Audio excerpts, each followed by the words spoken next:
Dia após dia, testemunhas do mundo todo permanecem atentas ao céu. Em diferentes regiões do planeta, são registrados fenômenos de OVNIs que ainda não tiveram explicação. Mas alguns casos chamam mais atenção e a ciência parece chegar ao limite quando as testemunhas são pilotos, controladores aéreos, astrônomos e astronautas. As histórias deles seriam a prova final de que recebemos visitantes? Porque muitos dos envolvidos nesses incidentes temem contar suas experiências. Em León, no México, 15 objetos voadores não identificados atrapalharam o funcionamento do Aeroporto Internacional de León, em Guanajuato. O que eram esses objetos? O que os especialistas disseram? Em Foz do Iguaçu, no Brasil, o avião do capitão Meirelles se aproximava da pista para aterrissar quando um OVNI foi detectado na tela dos radares do aeroporto. Vários aviões observaram o mesmo de suas posições. O que era o estranho objeto que as equipes viram? Em Bogotá, na Colômbia, um piloto avisa a torre de controle que ficou cego devido a uma luz estranha. Testemunhas afirmaram que viram um OVNI acompanhando o avião. 35 anos depois, uma jornalista sai em busca de toda a verdade. O que realmente aconteceu por trás desse episódio insólito? Autorizando a decolagem. Ex-funcionários da NASA relatam a adulteração de imagens de segurança máxima registradas nas missões Apollo. Ainda sem resposta. Existirá um acordo de silêncio em torno do fenômeno OVNI na maior agência espacial do planeta? Estamos aguardando a confirmação da torre.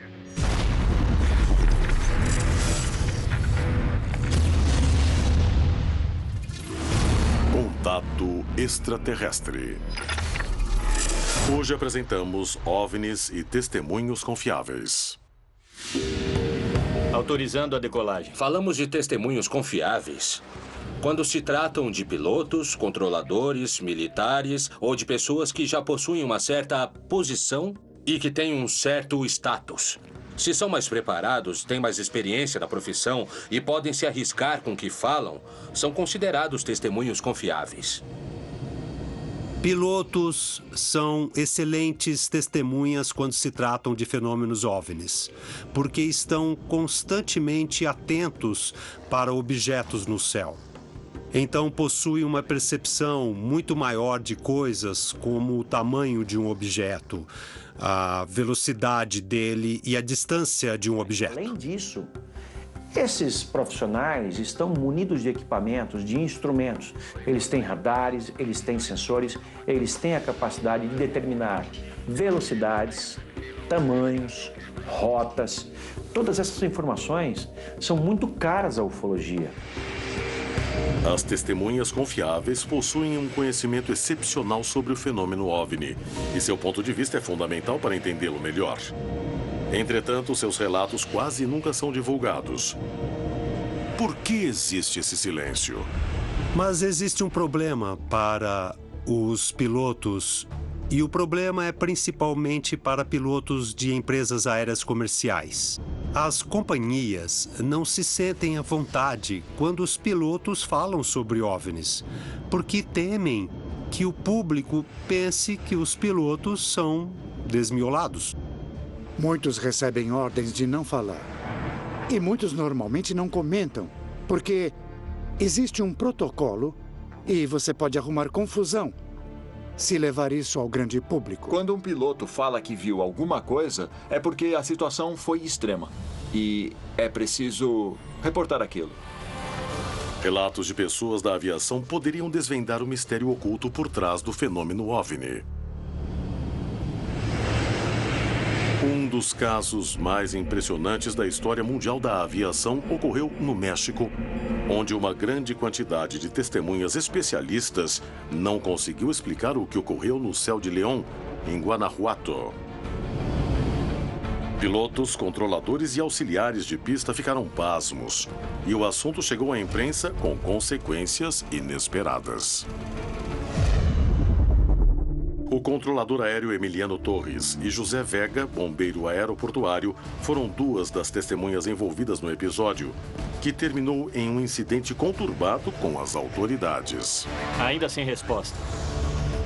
Eu fui trabalhar no meu turno de controlador de tráfego aéreo. Estamos aguardando. E durante meu turno, por volta de umas 10 da manhã, estava um dia claro e bonito. Autorizando a decolagem. Eu estava entrando no meu turno de guarda na estação dos bombeiros do aeroporto da cidade de Morelia.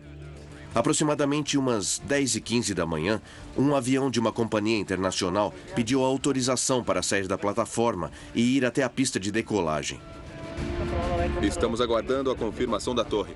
Autorizamos a aeronave a efetuar a manobra. Começaram a taxiar, iniciaram a saída e andaram com o avião para levantar voo na pista. Em seu posto, José seguia atento à comunicação do rádio. E logo iria se tornar uma testemunha-chave de um fato muito estranho. Teve um momento em que o piloto perguntou ao controlador se ele tinha conhecimento do tráfego aéreo na zona de exclusão aérea. Naquele momento, estava organizando meus planos de voo. E ele disse: Torre, estou vendo à frente alguns objetos esféricos. Tinha objetos no local da decolagem, aí ele não podia fazer a manobra com o risco de provocar algum acidente. Então pediu que confirmassem aquela situação. Estamos aguardando a confirmação da torre. Autorizando a decolagem. Olha lá, o que é aquilo ali? Após receber a informação do piloto, o controlador começou a procurar uma explicação para o que acontecia, sem saber que nunca chegaria a uma conclusão. E que estava diante do evento mais estranho que presenciaria em toda a sua carreira. Ainda sem resposta. Checamos com o táxi aéreo e perguntamos se tinham detalhes de algum voo local por ali, de aeromodelismo ou outra coisa, e responderam negativo. Sem tráfego na zona de exclusão. Emiliano não conseguia ver as esferas estranhas, muito menos encontrava alguma explicação. Sem uma resposta clara, o piloto não poderia decolar. Antes, precisava garantir que o voo fosse seguro. Ainda sem resposta. Então, retomou a comunicação com a torre de controle. Repetiu que era uma série de objetos que estavam no final da pista e que não podiam fazer a manobra de decolagem. E naquela hora, o controlador falou que não estava vendo nada. Observamos uma luz estranha. Emiliano não conseguia avistar o que o piloto via.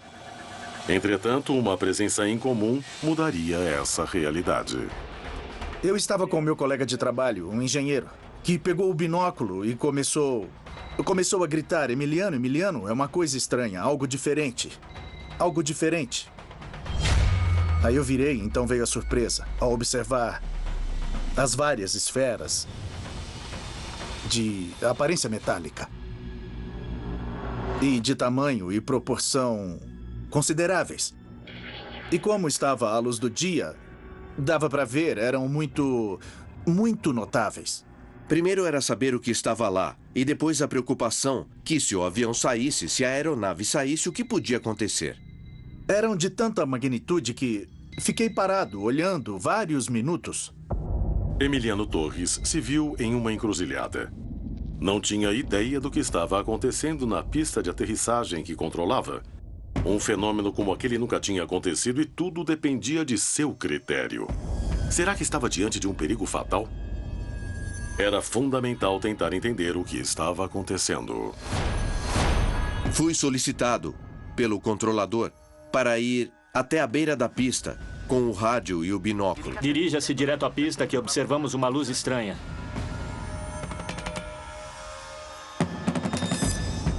Atravessei a plataforma e cheguei à lateral da pista. A olho nu dava para ver os objetos metálicos. Da cabeceira da pista, José Vega tinha uma visão privilegiada. Mas será que corria perigo? Ninguém sabia se as esferas eram agressivas ou perigosas. E o bombeiro era a pessoa mais próxima delas. Com certeza eram mais de 10, uns 15 aproximadamente. E alguns saíam voando para cima.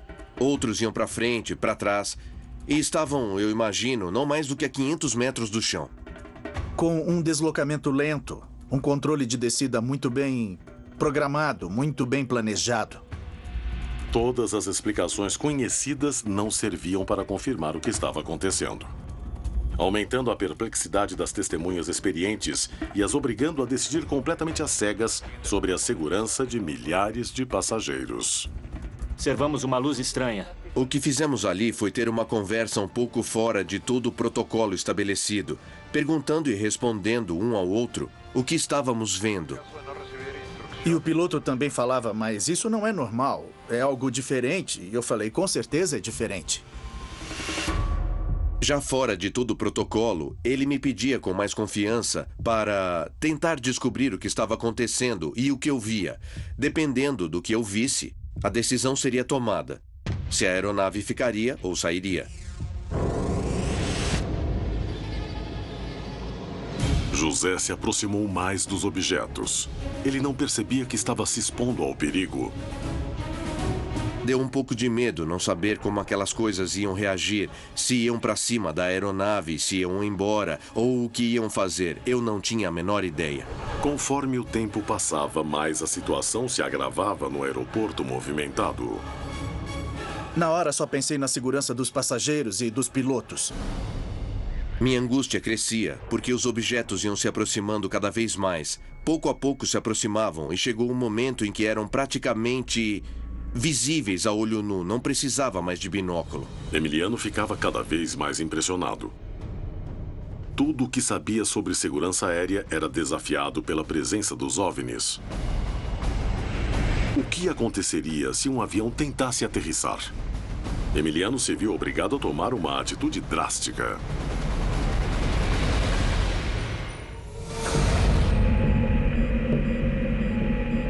Na Colômbia, em Bogotá, um piloto aterrissou no aeroporto Eldorado no meio de uma emergência. Já em terra, contou uma história surpreendente. 4 décadas depois, o relato sobrevive. Entretanto, não existe documentação oficial de confirmação. Mas a jornalista Adriana Caggi está disposta a descobrir a verdade em torno do caso. Encontrei alguns registros jornalísticos que chamam muito a atenção. O caso de um piloto colombiano, Manuel Lopes, que em maio de 1977 afirmou ter visto um OVNI e de ter ficado cego durante 55 minutos. Ele teve que ser assistido pelos funcionários e por todos os operadores da torre de controle para conseguir fazer a aterrissagem.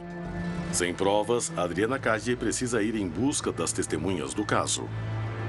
Os controladores aéreos do momento do incidente já se aposentaram e até hoje nunca foram procurados.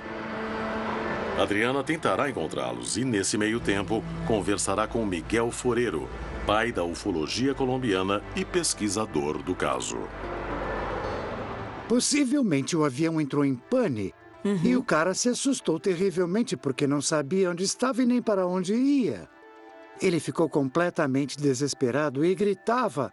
Assim disseram os funcionários do aeroporto, que ouviram ele gritando, "Eu não quero morrer, eu não quero morrer." E o que é que o senhor pensa sobre esse relato que o piloto deu? A coisa foi de tal gravidade que se o piloto não conseguisse voltar a controlar o avião ao entrar no aeroporto de Eldorado e os funcionários não dessem as coordenadas para onde ele deveria pousar, ele ia morrer. Isso não teve nada a ver com o avião. Agora, coincide também com outras coisas. Mas há um porém que não foi falado e eu vou falar pela primeira vez.